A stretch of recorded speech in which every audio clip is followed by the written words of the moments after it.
Welcome to the KIMIYA Healing Podcast. Today I'm talking about money mindset and how you can become wealthy. First of all, I want to say that as you are listening to this, notice how your body responds. Notice how your body responds to the word money. Notice how your body responds to the word wealth. And notice what images come, what concepts come to you, and what you're initially drawn to, what your mind is going straight into. And pay attention to that because that's important. The next thing I'm going to say is if we can reframe what wealth and money actually means and take it out of the gutter where it probably lies, unless you have really made it and you're thriving and abundant and you're feeling super glad and happy and grateful about where you are financially, which is wonderful. If you are there, great.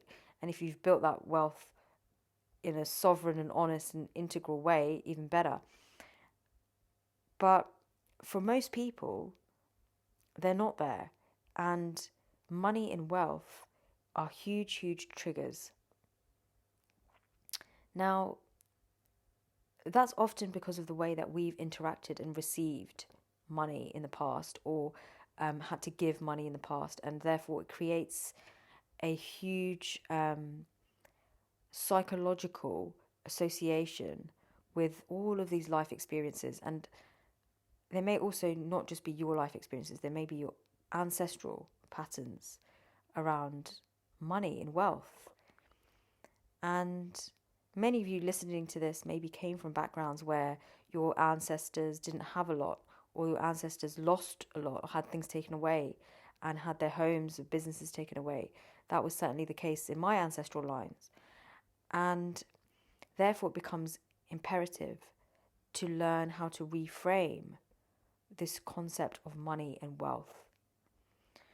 So I had lots of limiting beliefs around money and wealth, and I think I had a very one-dimensional view of what money is in my 20s.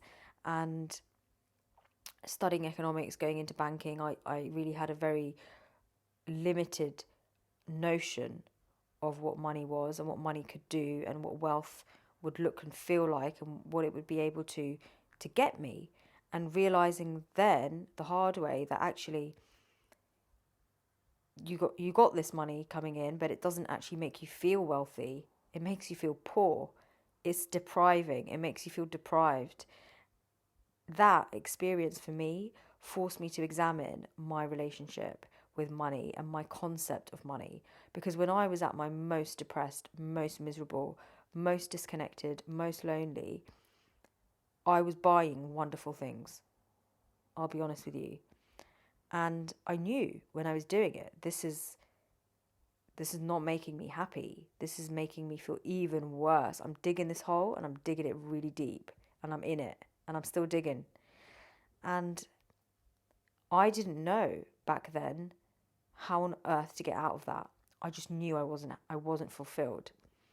And I often reach these inflection points in my life where I have to start reassessing relationship that I have, concepts that I've built, paradigms that I've established, and how I've established them based on my life experiences. Now, what I've learned by doing this multiple times at multiple inflection points in my careers, in my life, and I've had, I'd say, 4 careers in total, which often surprises people. But having these big transitions, these big career changes, forces you to examine your relationship with money, because often people are scared to make change because of the fear of losing money or the fear of being financially unstable. And I think it's really important to then examine, if you do want to make changes in your life that are big changes, to really examine this core belief around money and wealth. So where I've arrived at more recently is wealth means so much more to me than just financial input into my cycle or spiral or paradigm. Wealth is actually something quite priceless that needs to be balanced for me in all areas. So financial wealth, spiritual wealth, emotional wealth, creative wealth. It's all wealth to me. And when you start to look at wealth like that, you start to open up aspects of your mind, aspects of your life experience and of your potential that you hadn't considered before. Because most people don't consider that creativity is a form of wealth. Most people don't consider that health is a form of wealth, or that life force running through your body, making you feel vibrant and alive, is a form of wealth. And actually, they are probably the hardest forms of wealth to attain because they're not transactional. We can't just go out there and buy health. We can't just go out there and buy creativity. These are deeper forms of wealth that we need to build and cultivate relationship with. But it will first start when we cultivate relationship with the financial paradigm of wealth. Because if we're in lack, if we're scared, if we're in fear about how we're going to pay the mortgage next month, if we're in fear about generally feeling unstable financially, if we're in a relationship because we're too scared about how we can make it on our own financially, so we need to stay where we are, it's very difficult to be creatively inspired from that place. It's very difficult to even be healthy and vibrant when you're living in that place. So material wealth is like the base level of consciousness, and a lot of human beings have achieved that in no small amounts, right? And we see that. And some individuals have achieved a lot of creative wealth, and some people have achieved a lot of spiritual wealth. And what's interesting is, can we integrate all of these aspects of our human experience and have balance across all of them so that we can really feel wealthy? So that's where I'm at regarding this notion of wealth, where I previously had a very one-dimensional view. Wealth only equals money. Now I'm actually feeling much more into wealth as a holistic and all-encompassing way of life, way of generating, right? You can generate creativity, you generate life force, you just become a generator and a catalyst for all these things in your life. And allowing yourself to examine your own beliefs, your own life experiences that have maybe tainted your perception of wealth and your perception of yourself as a generator of wealth. This is really, really important, especially for women, where we have the backdrop and historical backdrop of often being very suppressed in financial terms and in wealth terms. And I think there's a statistic I read the other day that showed that only something like less than 10%, I think it was about 8% of US businesses where the founder is female runs a business over 6 figures. And I was really shocked by that. I must check that stat, because when I read that, I was like, wow, how could that be so low? Why are women not starting their own businesses? Because it does require you to have a certain relationship with wealth. And women have been suppressed for so long when it comes to their innate potential as creators, as creative beings, as those that birth new ideas, new levels of abundance into the matrix.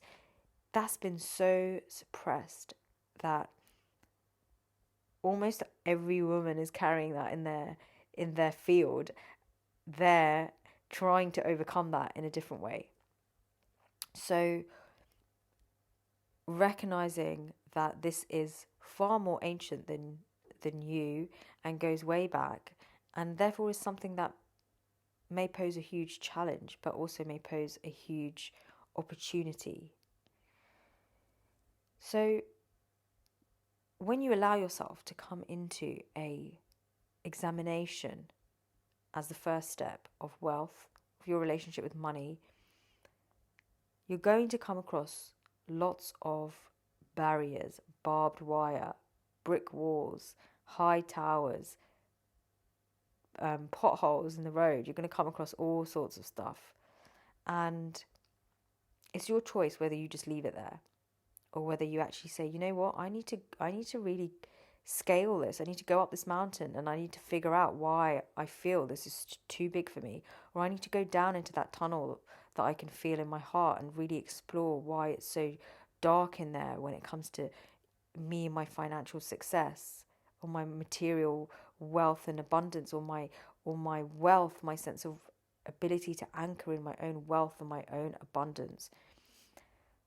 So as you start going deeper, what happens is you feel it. And feeling these things is not easy.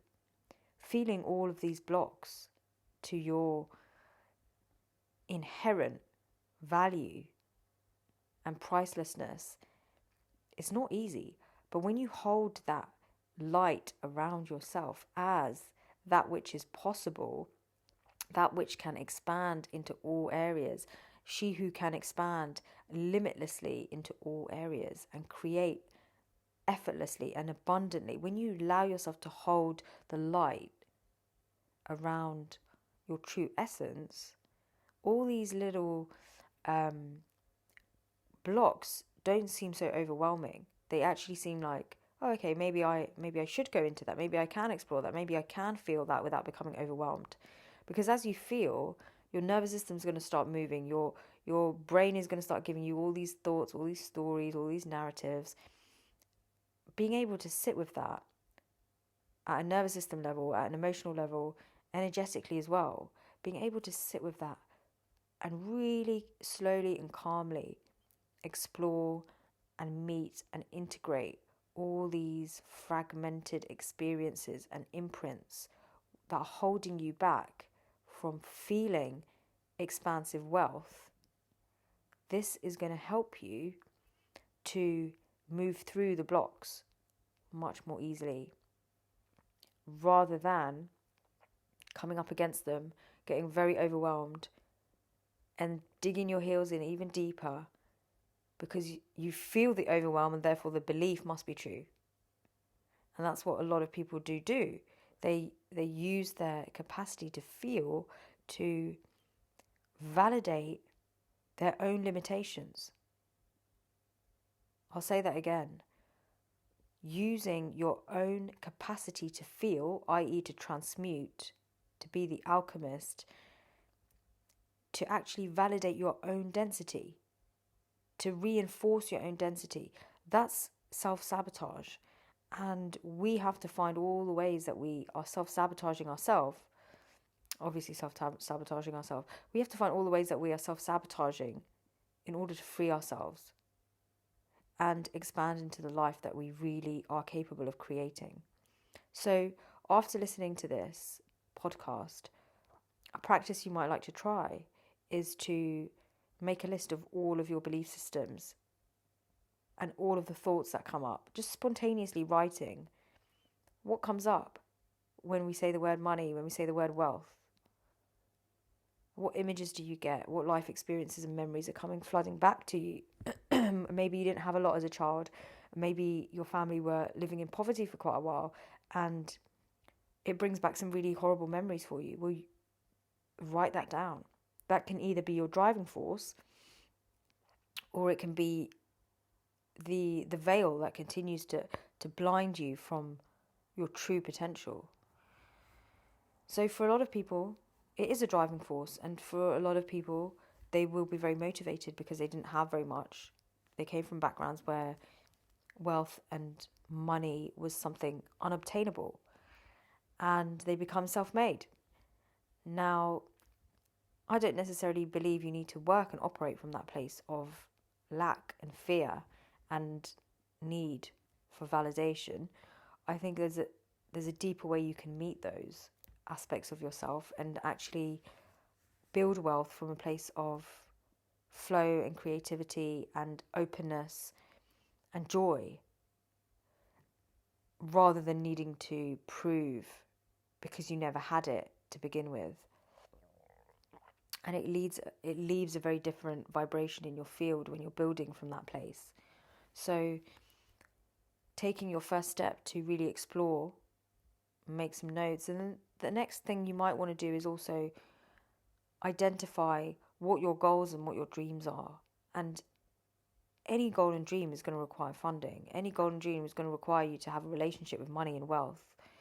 And whether it's creative or spiritual or financial, you're going to have to utilize a resource, right? Money is a resource. Creativity is a resource. You're going to have to tap into this resource at some point.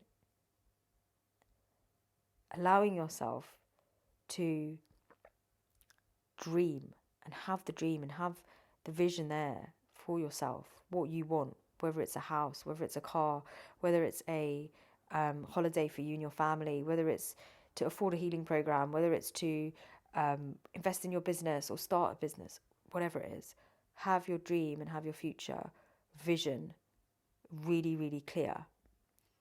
And then you'll be able to understand why it's so important to examine the beliefs that you have around your resources. Because there's so many very highly capable people out there. You might even be one of those people listening to this. You've got amazing ideas. You've got brilliant focus and dreams, but you just constantly feel held back by your resources. And therefore you believe that you don't have the resources to create what you want. And therefore you're not thinking creatively. You're thinking in terms of your limitations all the time. Oh, I can't do this because of that requires that and I don't have it. I can't achieve that because in order to achieve that I have to do X, Y, Z and I can't afford that. Those cycles of thinking will never end.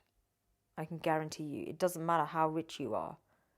It doesn't matter how creative you are. It doesn't matter how spiritually mastered you are. Those thoughts will never stop if you don't end the cycle. If you don't break the cycle, become the circuit breaker of your own mental belief systems and your own nervous system, then at the deeper level, become the circuit breaker that breaks the patterns that are living in your nervous system so that you can feel into your future, you can feel into your dreams, and you can feel it without everything inside you getting all tangled up and getting all resistant and dense and heavy, and then you start to quickly your dream evaporates and all you can feel is the fear, all you can feel is the lack. So you need to do this at a nervous system level, because it's not just a belief in your mind, it's held in your body. And those of you who've been on the healing journey or you're healers yourself, you will know very well that the mind and the body are not separate entities. What you're thinking in your head, you feel it in your body. You will be feeling it in your body. And if you can't feel your body, it's probably because your mind is absolutely full. And even more so, this is relevant to you. Gradually, and it is gradual because this inner work does take time. It's very deep. Gradually, you will start to feel into the expansiveness of your own abundance without your mind clouding it every single time with beliefs, without your heart getting heavy with the emotional burden of what you've experienced.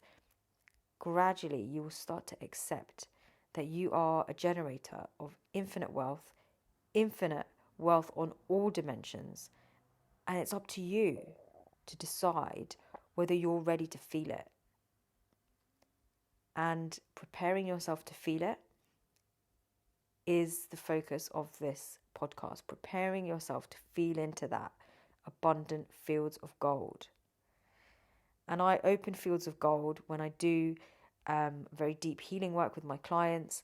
And some of you may have experienced that in the group sessions as well, particularly when we go very deeply into the grave, as I call it, into the depths of the stillness. In that place, when the nervous system is still, that's when you can open fields of gold. That's when you can start to accept what is already there, waiting for you to accept it. At the moment, you're listening to this, it's conceptual. Until you lie down or you go into deep meditation, you start working with your nervous system, you start working with your emotions, you start healing, Until you start doing this whole podcast is conceptual. It's not designed to be conceptual. It's much more than that.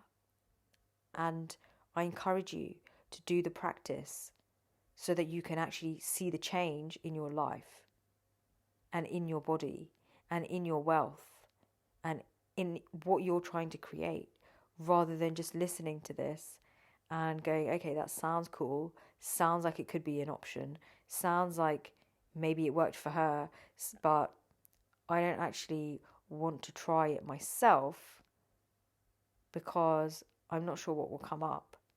Well, we're never sure what will come up, but I encourage you to try it anyway.